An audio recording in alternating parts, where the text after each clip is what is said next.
Hello.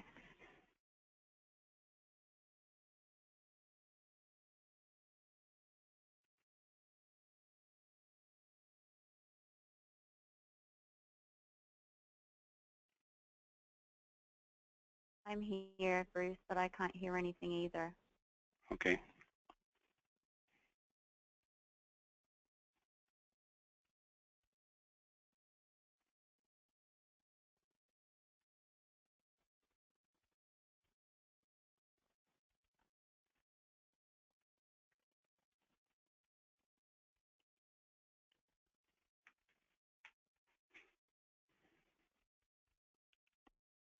Ah.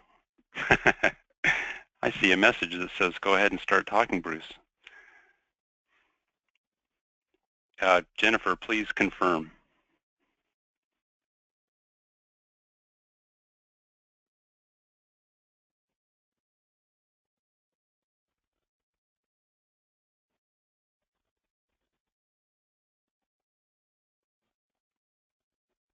Hi, can anybody hear me now? I can hear you now. Okay, sorry about that. I don't know what happened there. Um, Hello, everybody. Welcome to the Restoration and Recovery for Amphibians and Reptiles webinar series. We're happy to have you here with us today. My name is Jen Williams. I'm the Federal Coordinator for Partners in Amphibian and Reptile Conservation, and I also work within the Biological Resources Division in the National Park Service in Fort Collins, Colorado. There will be 2 breaks during the presentation for questions, and the presenters will let you know when those times are available. However, if you're interested in asking questions or making comments while they're talking, feel free to use the questions box on your control panel. If you just type your message, I will work with the speakers to get you a response during the 2 question breaks. And we are recording today, and we archive the recording on a National Park Service website, and it may also be on the Amphibian and Reptile Conservancy website. And I will also share the link in your inbox following the webinar. And anybody who is outside of the National Park Service, you'll have to email me directly to obtain a recording of the webinar. I have to send it out through a special file sharing service. So today's webinar features Bruce Kingsbury, who obtained his BA from Pomona College and his MS from San Diego State University and his PhD from the University of California, Riverside. He is currently a professor of biology at Purdue University in Fort Wayne, and he is Associate Dean of the College of Arts and Sciences. And he also directs the IPFW Environmental Resources Center. Sounds like Bruce stays very busy. Bruce's research focuses on the conservation and management of wildlife. He is an expert on a variety of reptiles, including the eastern Massasauga and copper-bellied snake. Much of the research that he and his students conduct relate to habitat restoration and land management practices with the intention of improving outcomes for non-game species. Joanna Gibson obtained her BS from Central Queensland University and her MS from Purdue University, Fort Wayne. And from 2000 to 2010, Joanna worked at the Center for Reptile and Amphibian Conservation and Management, and it's now called the Environmental Resources Center at Purdue University, Fort Wayne, where she participated in research on amphibians and reptiles. It is during that period that she completed her MS research on effects of prescribed fire on a population of eastern box turtles. She is currently a senior environmental scientist or specialist with the California Department of Fish and Wildlife in the Inland Deserts region, where she is responsible for environmental review and permitting and review of mitigation banking, habitat conservation planning, as well as natural community conservation planning documents. Much of her work focuses on ensuring that appropriate and adequate environmental minimization and mitigation strategies are developed and implemented to offset impacts associated with development.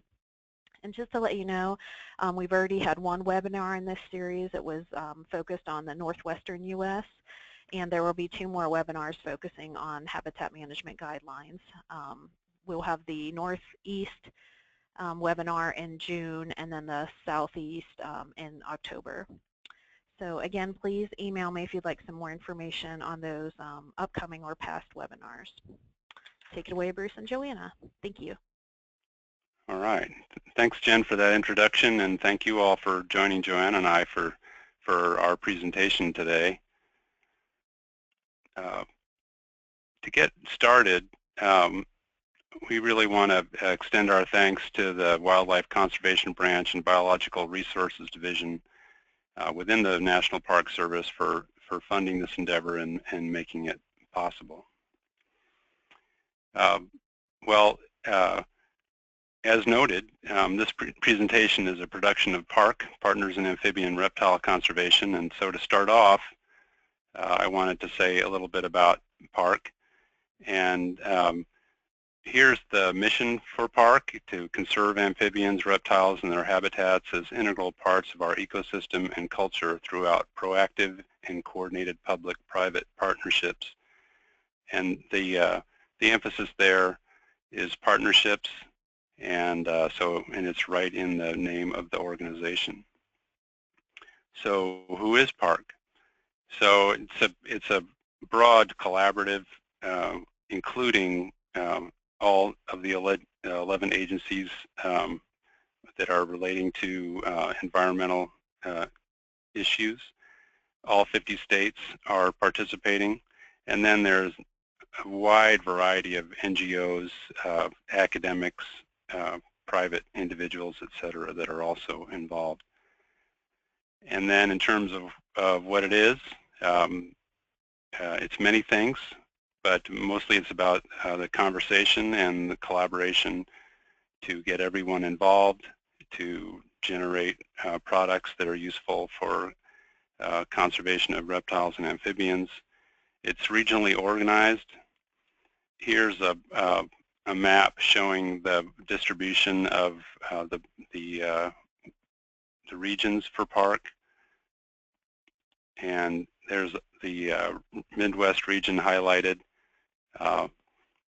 and so that's what we're going to focus on today in terms of the region.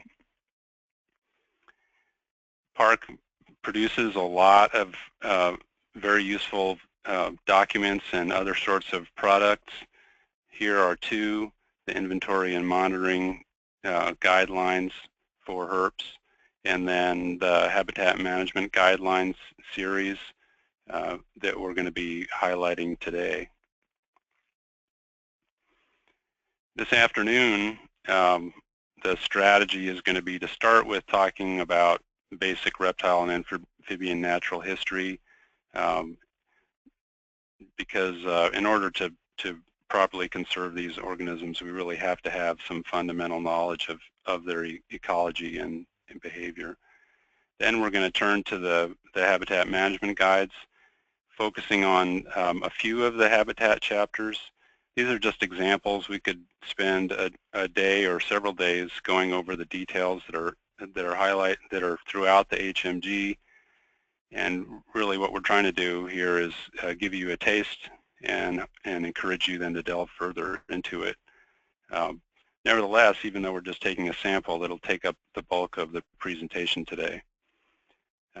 We've also thrown in a couple deeper dives, what we might call case studies, along the way to expand on the presentation.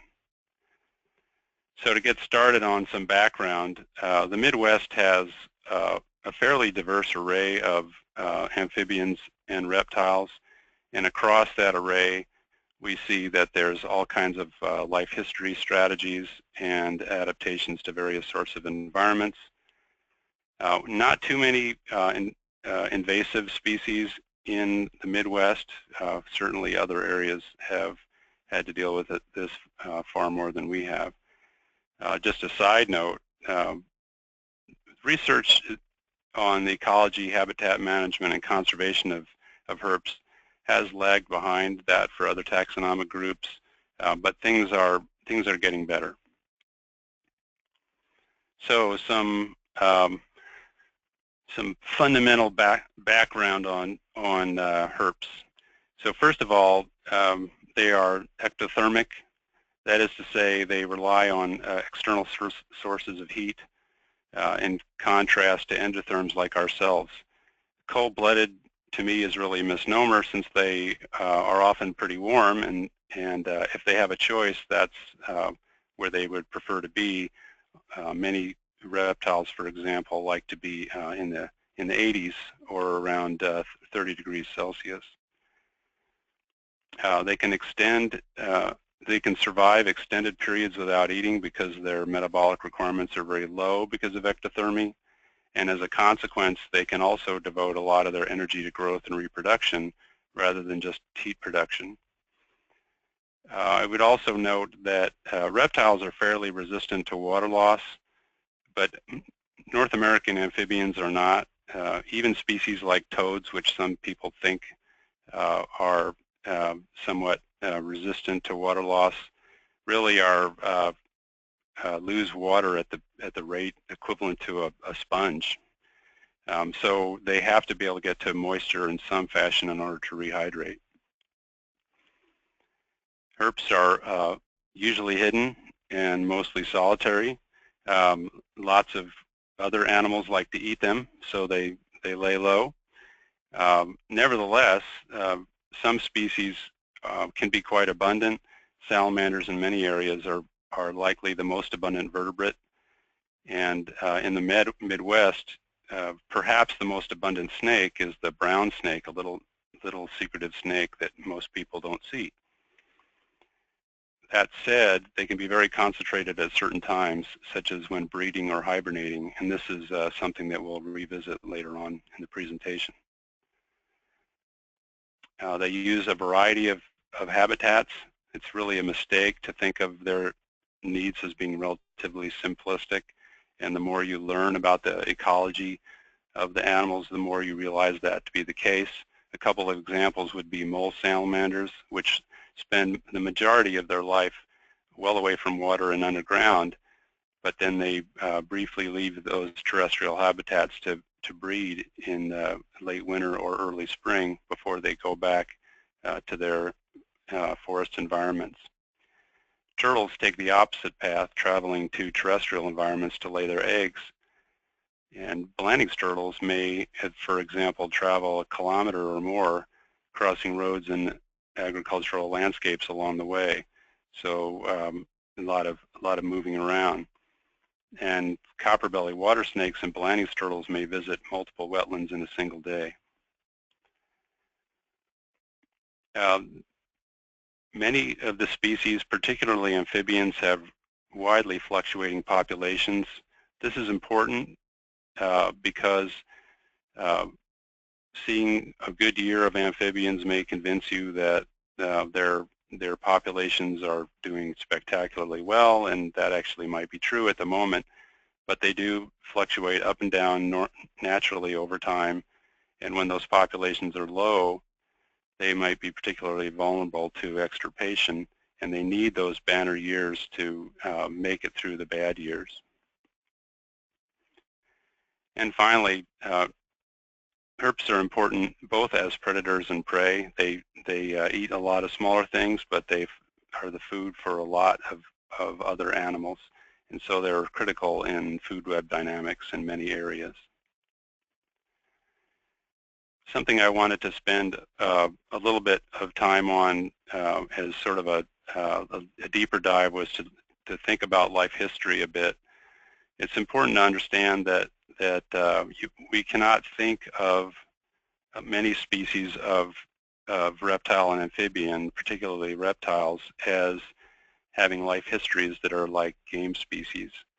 And some of you may know a bit about Blanding's turtles and timber rattlesnakes as classic examples of this, but it's broadly true. And as a consequence, it's unrealistic to expect that populations that have suffered some kind of loss are going to be able to recover, and they may be at great risk. And so it's important not to try to think of managing them in the way we might think of managing deer or some other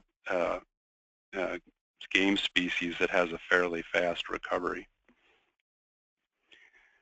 So to get into that a little bit further, I wanted to take a closer look at Blanding's turtles and to show you a little bit about what I'm talking about. So Blanding's turtles have a really delayed time time to sexual maturity, and it takes the juveniles a long time to get up to adult size. Females may reach sexual maturity, depending on the population, in about 17 or 18 years, but that's fairly consistent across sites. And historically, anyway, adult survivorship was nearly 100% from year to year. So that's a very important point.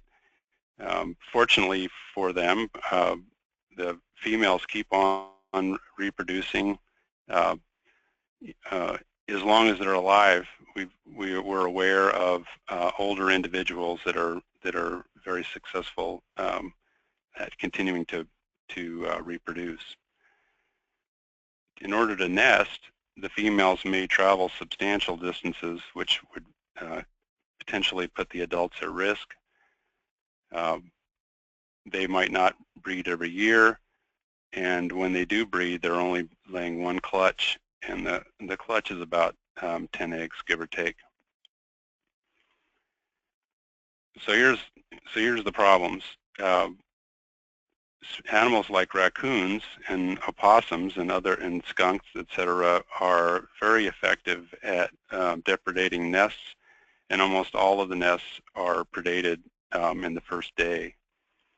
Even hatchlings that make it are very small and vulnerable, and as a consequence, in most areas, in most years, recruitment is essentially zero. So in terms of management, it means that every adult is critical. Cumulative mortalities should not exceed 5%. And if you think about that 5%, then and we talk about cumulative, you have to consider that that's going to include kills on roads, impacts from fire and other activities, and particularly collection.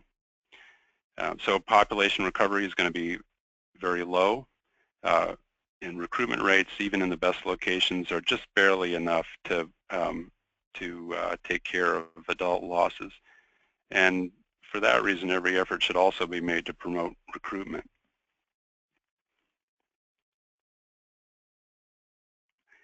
So the last thing to talk about in this section is what we might call hot spots and hot times.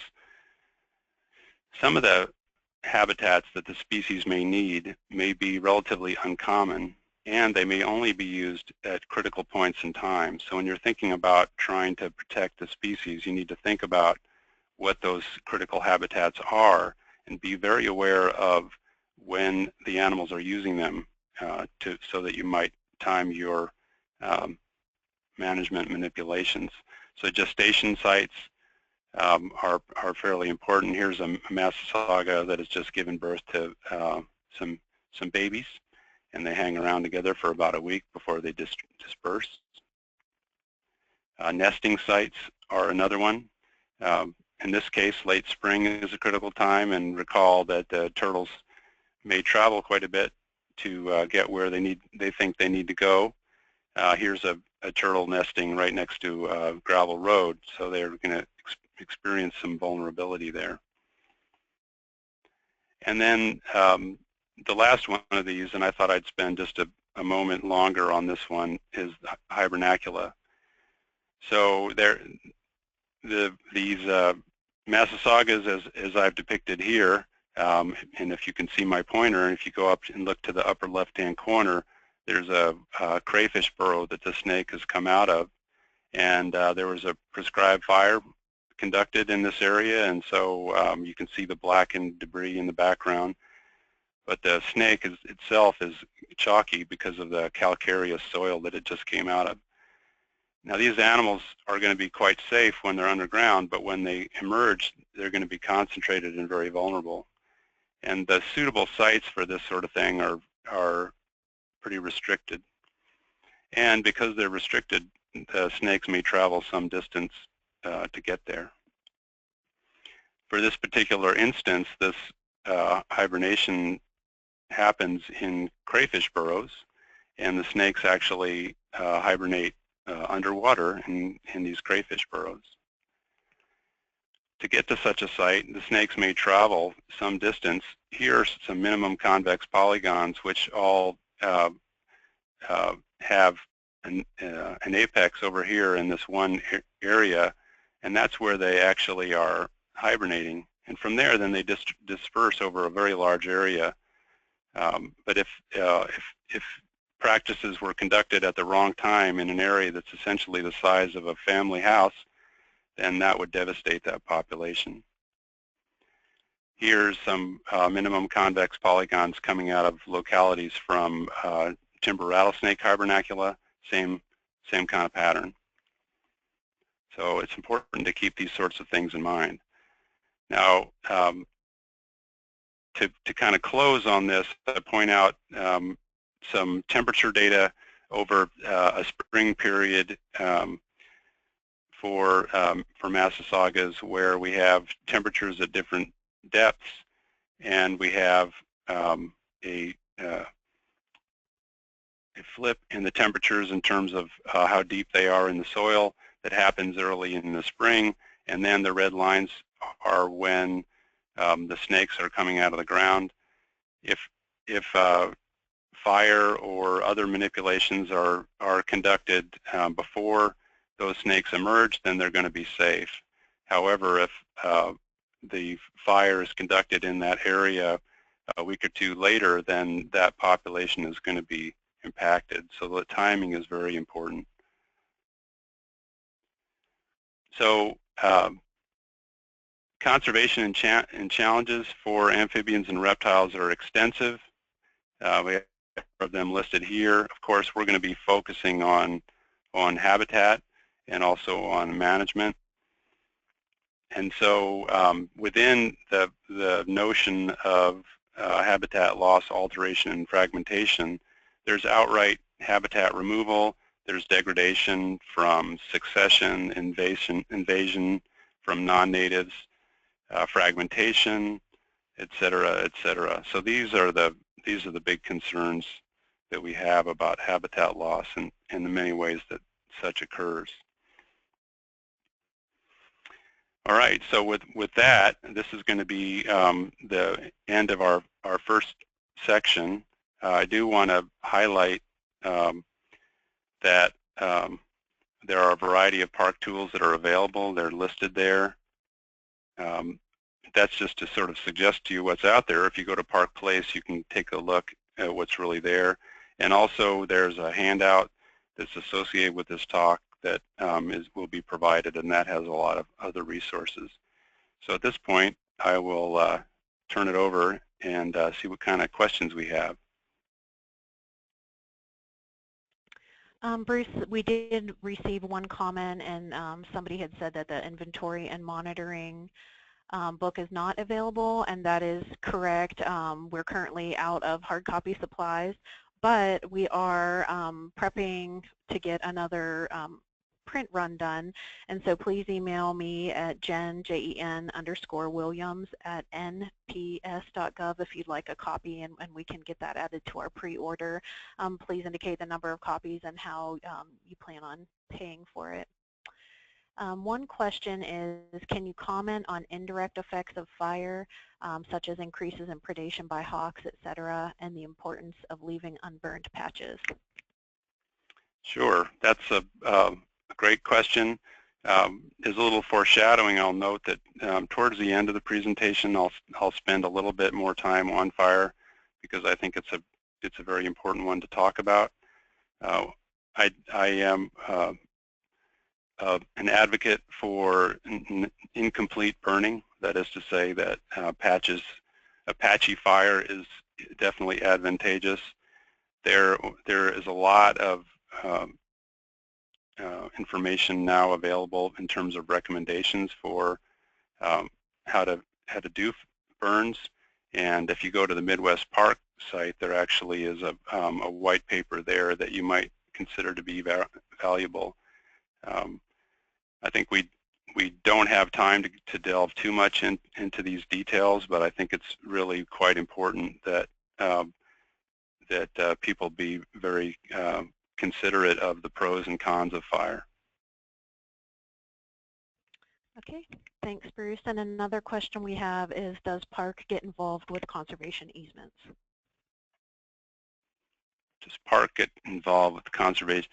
I think, well, let me answer that question in one way, which I hope is perhaps the way it was intended, is park is a consortium of a bunch of partners, and within that array of partners, what we certainly hope is that anybody who's interested in developing easements or looking for guidance on what to do on easements or prioritizing areas that should have easements, that I hope that such help would be available. Certainly I would be quite happy to try to be helpful in that way. But one of the things we encourage is to identify folks that are in your area that can try to be helpful that way. Okay, that's all the questions for now, if you want to resume the rest of the presentation. All right, so now we're going to transition over to Joanna. I think I've taken control. Are you seeing this slide now? The next one? Yep, you got it. Okay. All right, so the guidelines themselves were developed for each park region, and you can see the Midwest highlighted here. But as we know, species and habitats don't follow state boundaries. So the members may also associate with regions outside of their geographic location. For example, Nebraska here, they could end up with working with the Midwest Park Group, also bleeding in here into the Northwest Park Group, and also down into the Southwest Park Group.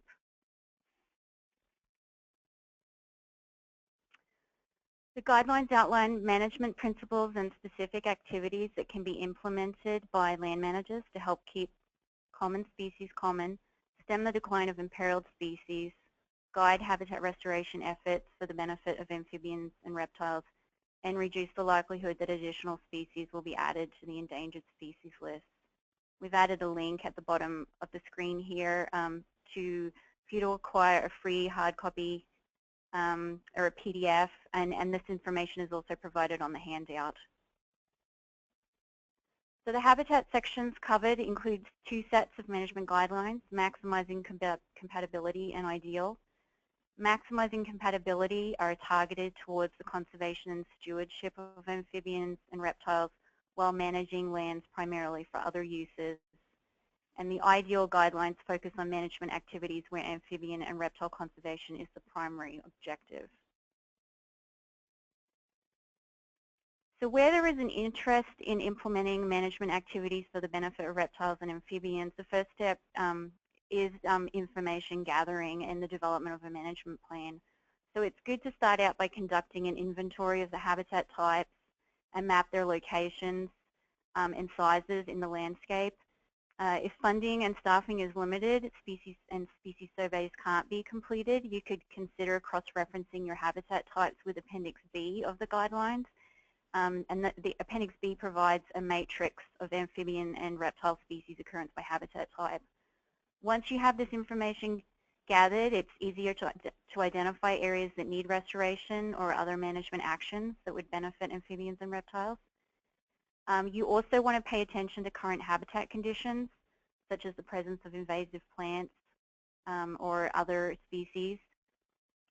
And if other land uses are your primary focus, then you can identify ways to do management compatibility between your land use goals and habitat suitability for amphibians and reptiles. So one of the most important first steps is to obtain maps and imagery of your lands, and luckily those resources are now easily sourced and they're typically free of charge. So aerial imagery will allow for the visualization of the arrangement of certain habitats and can help locate important habitats within the landscape. And that can assist you in planning buffers along waterways or constructing artificial wetlands, corridors between disconnected habitats, and perhaps the reintroduction of natural fire regimes, knowing where to target those activities. A really good tool is comparing current aerial photographs with older images. Then you can get a historical perspective of what the habitat used to look like.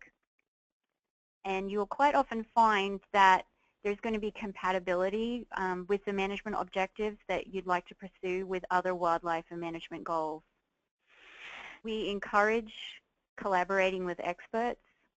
Management plans will benefit from the insights of experienced local or regional biologists.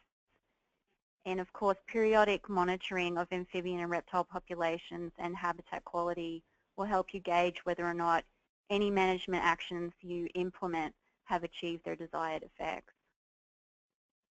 So the habitat management guidelines themselves include 13 habitat modules, and for today's talk we'll be covering 2 aquatic habitat types and 2 terrestrial, and they're bolded here on the list.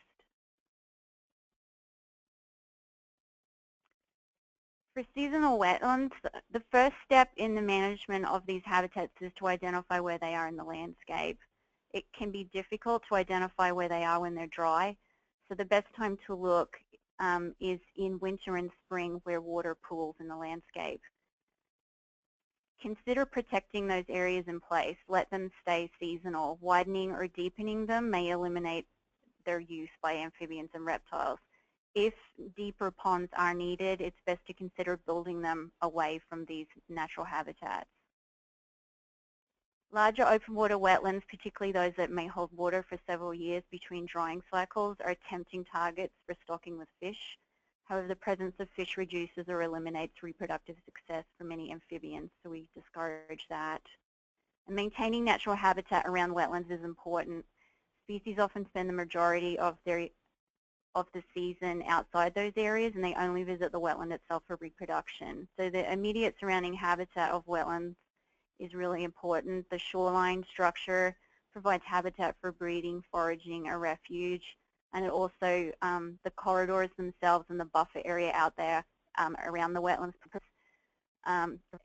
safe provide areas for movement between and out of the wetland. The amphibians need to be constantly moist, so maintaining native vegetation around wetlands will help minimize mortality due to desiccation, and will also provide suitable habitat for their invertebrate prey base.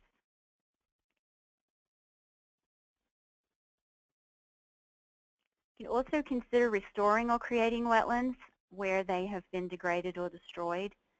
It's a good idea to consider constructing or restoring or creating wetlands in a series on the landscape, because that can help facilitate dispersal and accelerate recolonization. And it might not just be the amphibians and reptiles themselves that would benefit from these activities. Waterfowl they would also benefit from such activities. It's important to consider seasonal timing, as Bruce mentioned earlier, to reduce conflicts with animals when they're active. For example, if you need to conduct mechanical vegetation management activities, it's important to do so outside of those periods when adults and juvenile migrations are occurring, because that could result in high mortality rates. Limiting the number of roads in the vicinity of seasonal wetlands, or and locating new roads or rerouting them away from these areas is important to reduce mortality. And in areas where livestock may be in the same area, livestock can destroy habitat and negatively impact water quality, so consider fencing livestock out of at least some of the wetlands, or locate watering facilities away from wetlands. Under ideal situations, there may be the potential to create or restore wetlands. So if you consider the historical landscape that the embedded seasonal wetlands were once existed in, you can use aerial photography, look at historic compared to recent, and you may be able to identify, based on shading in the aerial photography, where old wetlands were previously before they were removed. So you can consider restoring those by plugging ditches or removing fill. We advocate to consider a range of management options before using chemicals, for example fire, as long as the timing is suitable. Existing wetlands can be enhanced for native species, so removal, control invasives that may occur there, and that includes invasive plants, because they can choke and areas to the point where they can't support amphibians and reptiles. And as Bruce mentioned previously, raccoons can have a tremendous toll on turtle nesting areas, so controlling subsidized predators will also benefit amphibians and reptiles. So here's a list of species that would benefit from management actions in seasonal wetlands. This is within the Midwest, so you can see there's quite a few species that would benefit.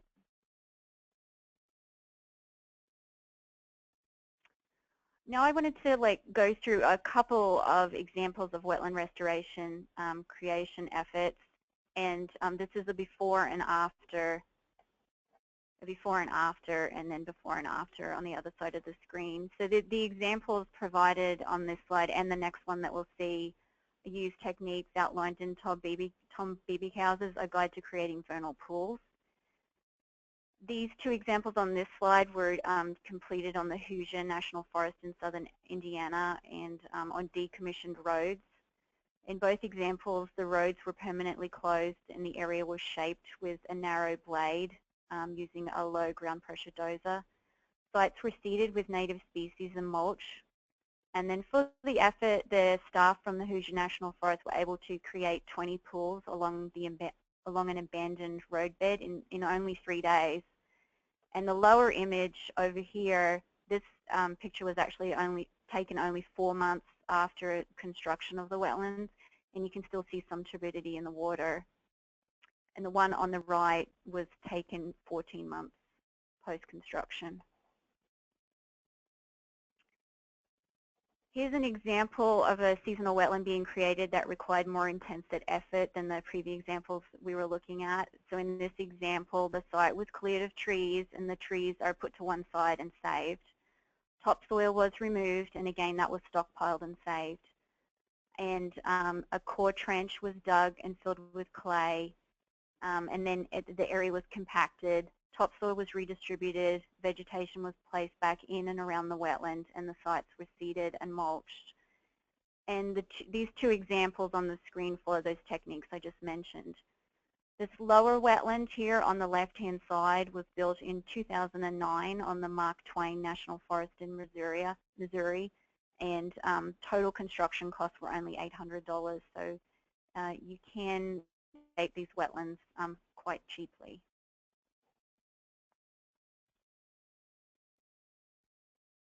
We're going to go through quickly a case study by John Palis.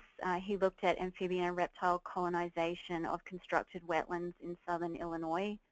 The site is the Nature Conservancy's Grassy Slough Preserve. It's just shy of a 3,000-acre former vegetable farm. The land was retired from commodity production, and wetlands were constructed on the site by impounding water behind short earthen dams. The surrounding uplands were planted with bottomland forest trees, particularly oaks. And the study focused on 3 wetlands out of the 15, with surveys completed prior to wetland construction and after wetland construction. So you can see that 1 year after construction, 22 species of amphibians and reptiles had colonized the 3 wetlands, and by the end of the 3-year study, there were a total of 35 species. You can see for wetlands, each of the 3 wetlands looked at are listed here. And in each case, the number of amphibians and reptile species detected increased over time. Another good paper, which includes a synthesis of peer-reviewed literature on amphibian use of created and restored wetlands, is Brown et al. 2012, and we've provided a link to download that paper in the handout. So for rivers and large streams, alteration of flow or temperature regimes can have negative impacts on downstream resources. Discharges from dams should be scheduled to coincide with natural flooding cycles. And during periods of drought, it's important that bypass discharges occur to maintain in-stream flow. If the application of chemicals such as pesticides is necessary, it's important that they are applied to the minimum area needing treatment, that all label directions are followed, that you follow rules and regulations that may be pertinent to the state that you're in, and make sure that there is an adequate buffer around the streams and wetlands. Restoration of impaired riverbanks will facilitate wildlife movement to floodplains and upland nesting areas. Suitable nesting habitat along riverbanks may be limiting in the landscape, and these areas can be adversely impacted by excessive recreational activities. So to protect those areas, consider restricting public access. Woody and rocky structure provide important shelter, basking, and other microhabitat for amphibians and reptiles. So if management of those features is necessary, it's important to limit those management activities to the smallest areas possible. Providing conservation-related education materials to recreation visitors is a good idea. Users of those areas then will likely know the problems and potential solutions, and I think most people would welcome some useful materials. Routing roads to avoid floodplains and nesting areas is important. As we mentioned previously, road mortality can be very high when roads are placed in the vicinity of these areas. Vegetation cover along riverbanks provides habitat for many species of amphibians and reptiles, and similarly, upland buffers are important for movement. So these areas should be protected, enhanced, and restored. Sandbars and other open habitats in and along rivers provide basking sites and, most importantly, nesting sites for turtles. So allowing natural formation of those elements will also enhance natural ecological processes in the river and benefit many other species. Coarse woody materials, banks, and rocky structures are used as basking sites by snakes and turtles. These species would benefit by allowing natural buildup of surfaces. It's important to seek ways to improve water quality, minimizing or eliminating sources of pollution, and avoiding bank modification is really important. Unnatural objects around the shoreline inhibit the use of these areas and interfere with movements into and out of the water. Riprap in particular is problematic because it can trap animals. And again, we have a large list of species that would benefit from management actions in rivers and large streams.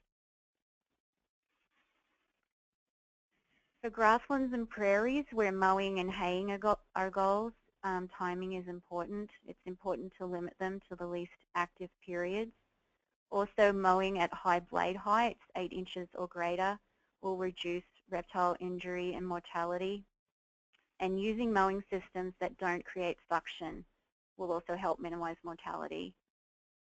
Use of heavy machinery can rut and compact soils and kill reptiles and amphibians, so it's important to restrict the use of those techniques to fall and winter.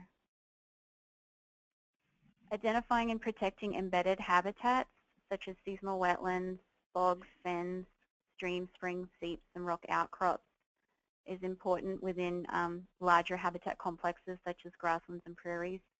The microhabitats are important for breeding, foraging, and hibernacula, and without these areas, herd biodiversity will not be as great. It's important to provide aquatic connectivity. So if there's culverts in the area underneath roads, they need to be properly designed and as large as possible and placed such that amphibians and reptiles can enter and exit them easily. Maintaining or restoring natural habitat conditions in terms of species diversity and spatial variability. Removing non-native species. Controlling woody encroachment and woody succession is important. And keeping in mind that reptiles and amphibians can move great distances between habitats to fulfill their needs. So maintaining and restoring natural corridors between habitats will minimize mortality due to predation and desiccation.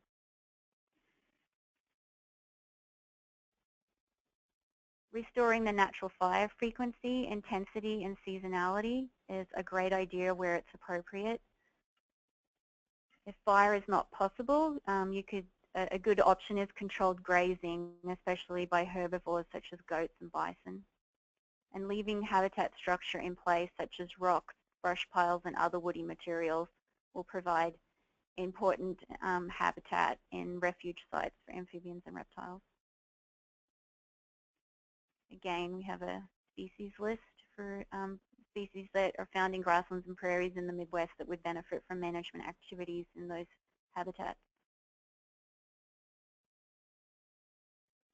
Okay, I'm going to go a little bit faster because we are running out of time. But in rock outcrops, glades, and talus, it's important that rock climbing and other recreational activities are placed well away from biologically significant areas. Around these areas, management of invasive species and shrubs is also important. If those areas were historically dry, plants may need to be removed to restore direct sunlight. However, if those areas were historically moist, you need to take care to keep the site shaded. So it's going to be some in-depth knowledge of the site will help a long way to deciding on what management techniques would be appropriate.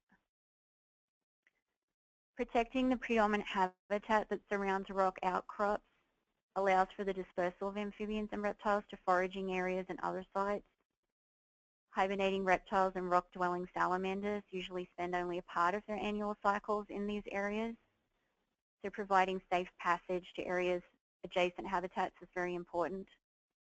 Routing hiking trails around rock outcrops and talus zones and rerouting existing trails may be necessary to protect these habitats.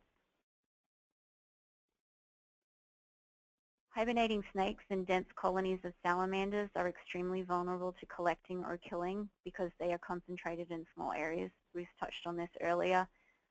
So it may be necessary to minimize publicity of these areas to avoid poaching or indiscriminate killing. It's important to monitor the long-term condition of these sites and ensure that if management activities are needed, they're implemented to enhance those areas.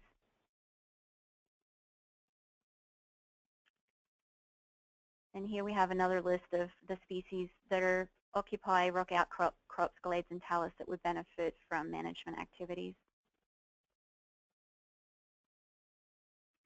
Okay, if there's any questions.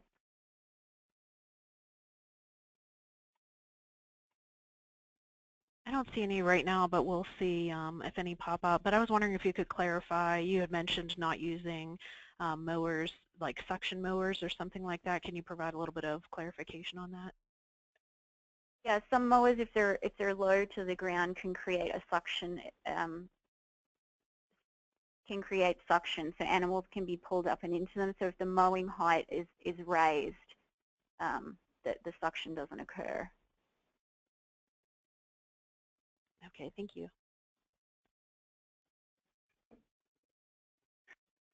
All right. Well, to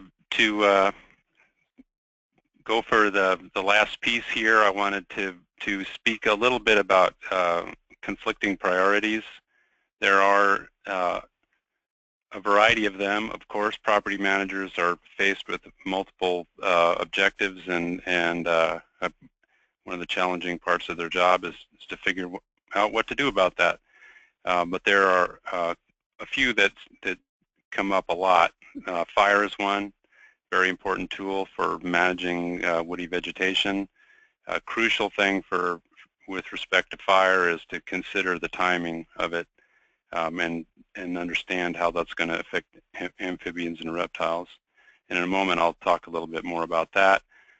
Recreational activities are important in one part because if there are sensitive areas and hiking opportunities immediately adjacent to them or camping right in the middle of them, then that can cause some problems. The open canopy of some of these areas may be a draw for animals, and consequently, for either of these reasons, you might have an increase in human and wildlife conflicts. Another factor to consider is information made available to the public in terms of, especially in terms of sensitive areas. When animals are concentrated around hibernacula, for example, poachers are happy to reduce their overall level of effort by just working that. And of course, if anything that's popular gets loved to death. All right, so really to wrap things up today, what I wanted to talk about was prescribed fire and species recovery. and sort of take the good and the bad approach. And first I wanted to talk about some of the work of Jennifer Neuwald, Alan Templeton, and others on the eastern collared lizard, and I really appreciate Jennifer's sharing of most of the content that I'm showing you now. So in the glades environment where this work was conducted, tree cores would suggest that fires had been occurring on roughly 5-year intervals for some time, and then as the areas became occupied and fire suppression became perfected, the glades became smaller and smaller over time, and ultimately led to the disappearance of the lizards. And here in this figure to the left, we see the extent of the glades in 1956, and then the extent of the glades in 1993. Quite a bit of the area had been lost. And so an effort was made to reintroduce the lizards to the system, and so some glades were burnt and lizards reintroduced to them, but the lizards did not disperse as was hoped from those areas. And so what was done was to switch strategy to not only burn the glades themselves, but actually burn the adjacent area. And the outcome of that was that the habitat in between the glades became more open. So going from something like this to something like that, and there were some very fantastic outcomes from that.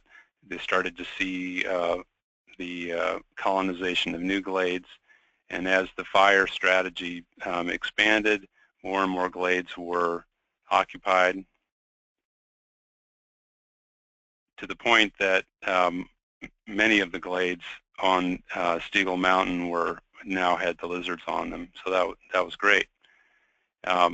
In fact, as things expanded, we even had the expansion of the populations onto adjacent ranges in their glade systems.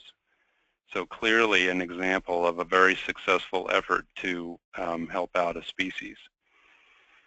So then I want to contrast that with some work that actually was Joanna's research, and talk about box turtles fire and cumulative effects.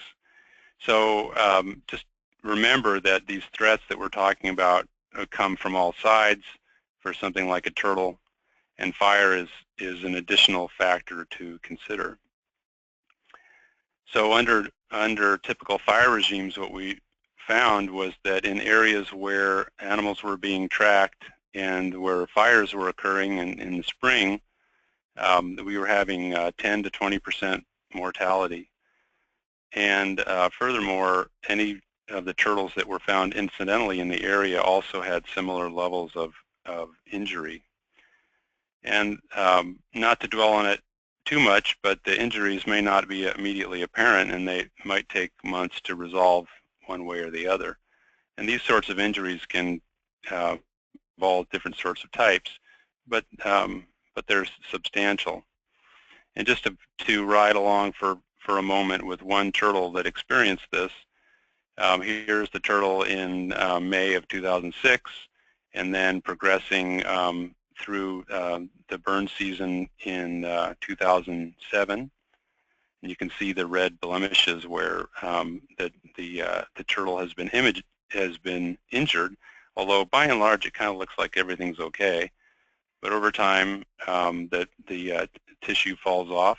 You can see also on the leg that it's recovering from burns there. And here's a view from the back. And this turtle is actually okay, and it was going to be fine, except then it got burned again. And then the tissue loss was much more extensive, and that turtle ultimately died. So here's the deal. Because of some of the elements that I've talked about already, this is a problem, because the turtles are long-lived. They have to live for many years. So we want to see nearly 100% survival from year to year. They take a long time to reach maturity, and there's very poor recruitment. And the bottom line on something like this is that if the turtles don't show high levels of survival from year to year, then the populations are simply not going to persist. And it might take a little while, but you're going to get local extirpation of that species. So to finish, a little piece on regulations regarding herps, and here we're talking about since we're targeting national parks for one today, on federal properties, what you might not be aware of is that doing things like carrying a snake hook around, using enhanced ways of looking around at night, such as supplemental illumination, flipping logs, that sort of thing, all that's illegal. And you're not even to pick things up and take them back to camp to set up your picture. So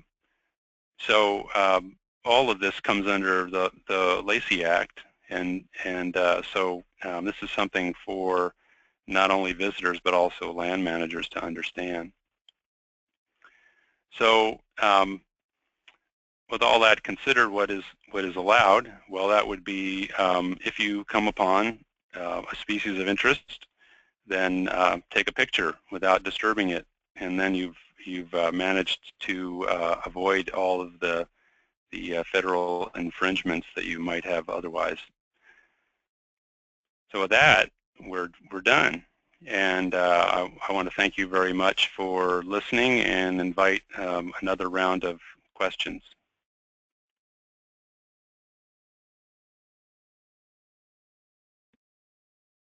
There aren't any posted right now, but we can, you know, wait a minute here, a few minutes, and see if any pop up. But I just wanted to thank everybody for joining us today, and especially to Bruce and Joanna for taking the time to share their expertise on amphibian and reptile conservation and management. I thoroughly enjoyed the webinar, and I hope everybody else did. I learned a lot from it. Thank you. You have some thank you, Bruce and Joanna, from Tom Crone. Great presentation from David Pilliard. And is there a paper published on box turtles and fire? That's a question for you. Well, there are the embarrassed side of the answer to that is not quite yet. We have some in progress. I can get anyone who wants it a PDF of Joanna's thesis, and also we have Christopher Woodley continued that work, and I can also provide that. We are working on several things out of that. One is just some of the thermal ecology. We're also working on some of the effects of fire that I spoke about today, and also we're developing predictive models to help managers understand when it's likely that the animals are going to come out from hibernation.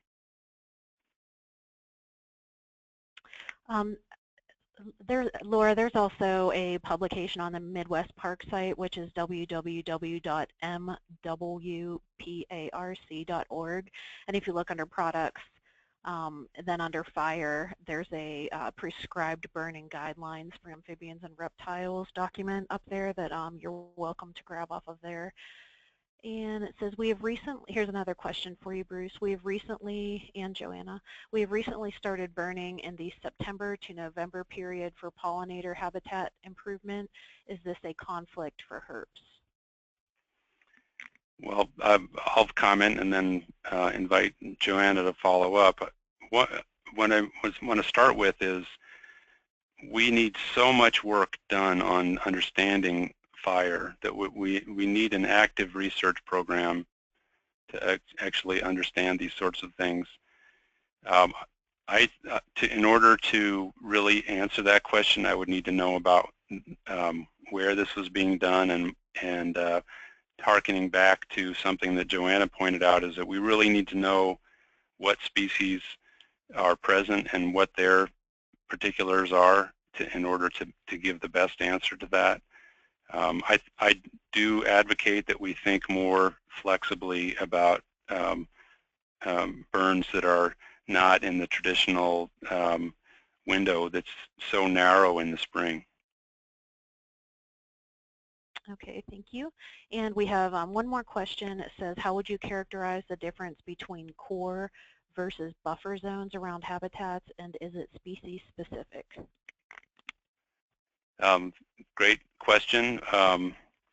One of the things that that I have advocated for, and certainly would give a great nod to Ray Semlich for his groundbreaking work on this too, is that a lot of these species that we're talking about, if we're talking about wetlands, for example, from a jurisdictional rulemaking sort of perspective, the areas around wetlands might be buffered in order to consider preservation of water quality, but those areas are core habitat for the salamanders and the breeding turtles and other wildlife around those. And so you actually need not only to factor in the terrestrial component of core, then you need to buffer on top of that. I do think that that's going to vary from species to species, but certainly it's very easy to argue that 100 meters around wetlands is core habitat, and any such dimensions that are actually occur between wetlands that help the wetlands form wetland complexes that are diverse and numerous are also core habitat. Okay, and somebody had asked for the website for the habitat management guidelines. I put the link for the Midwest Park site in the chat area, so feel free to go there and grab it. We have another question that says, do you think that the prescribed fires are burning in the wrong season, and do you think wildfires caused similar mortality? Well, I think what we're able to do now is do a better job of letting land managers know when the animals are actually coming out. They still have the challenge of making the decisions of trying to balance all of their management objectives. It is extremely challenging for spring burns because by the time conditions are really ready for a good burn, a lot of critters are out there. That's a challenge. I would say again that I think we need to look at warmer season burns and fall burns as alternatives so that we really fully understand the repertoire of times that are available for the land manager to use that tool. Okay, and we have another question that says, where can I find a list of upcoming webinars? I can email that to you. We don't have specific dates set up, but the Northeast one is going to be in June and the Southeast one will be in October. We have to plan closer to the time just due to the number of presenters who participate and, just conflicting schedules and everything. So I don't see any other questions. Oh wait, here's another one. Is it possible that focusing on the impacts of fire on the individual will lead to a different conclusion than a focus on the population? That is, might the best management for the population not be the one that results in the least incidental mortality? Yeah, that's a very good question, and I think the answer is yes. That if we are taking a long-term strategy from the individual species or the multi-species perspective, that might be that some mortality actually leads to a long-term benefit.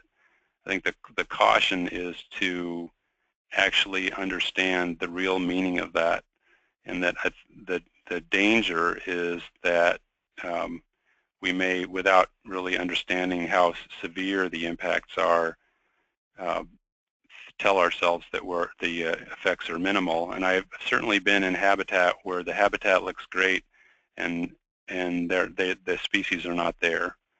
And so the potential for fire to be detrimental is substantial, just as the potential for it to be very useful is also substantial. Okay, I'll scroll through these one more time. And I think that's it. So thank you everybody for attending, and again, special thank you to Bruce and Joanna. That was a really great presentation. Thank you very much, everyone. Thank you.